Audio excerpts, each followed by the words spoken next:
اما بعد فاعوذ باللہ من الشیطان الرجیم بسم اللہ الرحمن الرحیم رب اشرح لی صدری ویسر لی امری واحلل عقدۃ من لسانی یفقہوا قولی اللہم ربنا الہمنا رشدنا واعذنا من شرور انفسنا اللہم ارنا الحق حقا وارزقنا اتباعہ وارنا الباطل باطلا وارزقنا اجتنابہ۔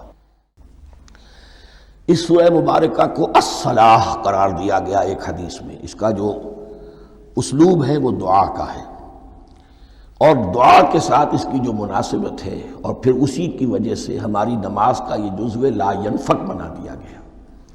بلکہ ایک حدیث جو میں آپ کو سناؤں گا اس میں اسی کو نماز قرار دیا گیا، الصلاح یہی ہے۔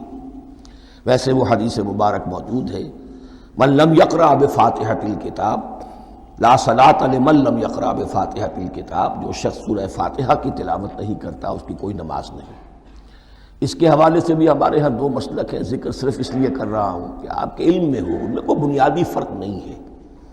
کسی بھی ایک رائے کا انسان قائل اور حامل ہو سکتا ہے بغیر اس کے کہ دوسرے کو بالکل غلط قرار دے، بلکہ یہ کہ اس کے لیے بھی گنجائش اپنے ذہن میں اور اپنے دل میں رکھے۔ اور دوسری رائے یہ ہے کہ اس کا حصہ نہیں ہے۔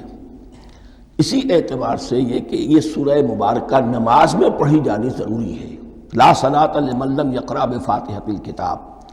البتہ یہ اختلاف ہے، یہ بات جو میں ذکر کر رہا تھا جو ذہن سے نکل گئی، کہ آیا مقتدی جو ہے امام کے پیچھے کھڑا ہو کر جب نماز پڑھ رہا ہو تو کیا اس صورت میں بھی اس کے لیے لازم ہے کہ سورہ فاتحہ پڑھے؟ اس میں دو رائے ہو گئی، بلکہ تین۔ ایک رائے انتہائی ہے اور وہ فقہ حنفی کی طرف منسوب ہے کہ اگر آپ امام کے پیچھے مقتدی کی حیثیت سے نماز پڑھ رہے ہیں تو کسی بھی رکعت میں آپ سورہ فاتحہ نہیں پڑھیں گے۔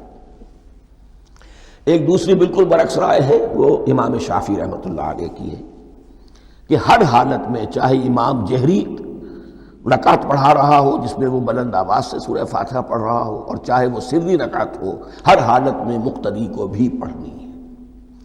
ایک تیسری رائے بین ہے، وہ امام مالک کی ہے رحمۃ اللہ علیہ، کہ جو سری رکعت ہے جس میں کہ امام بھی خاموشی سے پڑھ رہا ہے، مقتدیوں کو بھی پڑھنی چاہیے۔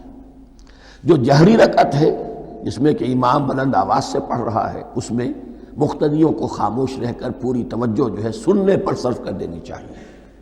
اذا قرئ القرآن فاستمعوا له وانصتوا، جب قرآن پڑھا جا رہا ہو تو پوری توجہ اس کے پڑھنے پر مرکوز کر دو اور خود خاموش رہو۔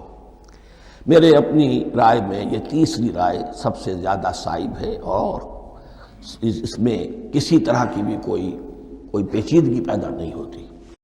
دین کی بات پھیلانا صدقہ جاریہ ہے۔ ثواب کی نیت سے ویڈیو کو شیئر ضرور کیجیے۔